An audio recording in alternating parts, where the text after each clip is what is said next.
আসসালামু আলাইকুম বাংলাদেশি ভাই বিরাদার, আপনাদেরকে বলতেছি যারা কম্বোডিয়া আসতে চান, বিশেষ করে তাদেরকে বলতেছি যারা কনেকট্রেশনে কাজ করবেন তাদেরকে বলতেছি এই কম্বোডিয়ায় ভাই অনেক রোদের তাপমাত্রা 42 ডিগ্রি সেলসিয়াস 43 ডিগ্রি, বুঝছেন।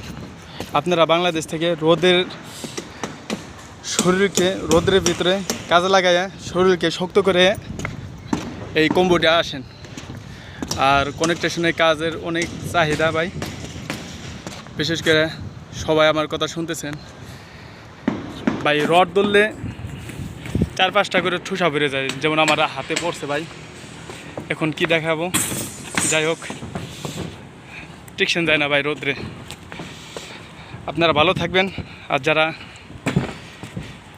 কনেকট্রেশনের সাইডে কাজে আসতে চান তাদেরকে বিশেষ করে বলতেছি তারা শক্ত হয়ে কাজ শিখে এ দেশে আসবেন।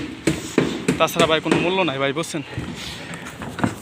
এক কাজ নিয়ে ভাই কাজ থাকলে এক কাজের উপরে আপনারা যদি কাজ করেন ওই কাজের কোনো মূল্য নাই ভাই। সব ধরনের কাজ টুকটাক করে শিখে আসবেন। কিছুটা আপনি যদি পারেন তাহলে আলহামদুলিল্লাহ, কোনো সমস্যা নাই। আর ফুল পারলেও কোনো সমস্যা নাই। তা যাই হোক, অনেক রোদ, তার জন্য আমি আপনাদেরকে ভিডিও করলাম। আপনারা কাজ শিখে কম্বোডিয়া আসবেন।